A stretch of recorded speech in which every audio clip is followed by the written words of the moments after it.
Сәлеметсіздер ме, құрметті әріптестер, сіздерге керемет бағдаршам кері байланыс әдісімен таныстырып өтейін. Бұл мысалы түсіндім деп жасыл кнопканы басса, біздің бағдаршамның жасыл кнопкасы жанып, төбеден жұлдыздары шашырайды. Екінші сұрағым бар, яғни орташа түсінген оқушыларға сары бағдаршам жанады. Және осымен музыкасы шығып отырады. Түсінбедім десе қызыл бағдаршам жанады, қызыл жұлдыздар. И мына жерде комментарий байқап отырсыздар ма? Шығады, каждый кнопканы басқан сайын сұрағым бар. Түсіндімді баса, түсіндім, керемет деген.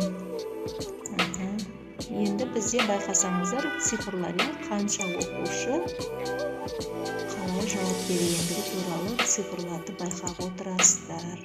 Түсіндім, керемет. Осылай.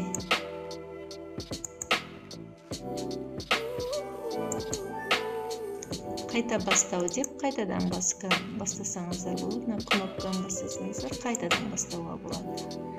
Бұл PowerPoint емес, презентацияның бір нашар жері, ол жерде оқушы дұрыс баспай қалса кнопканы, біздің анимациямыз құрып кетеді. Ал бұл кәдімгі жи арқылы жасалынған.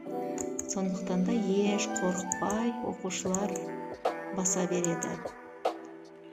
Керемет, осындай цифр шығып отыр, көрдіңіздер ме? Қанша оқушы қалай жауап бергендігі туралы.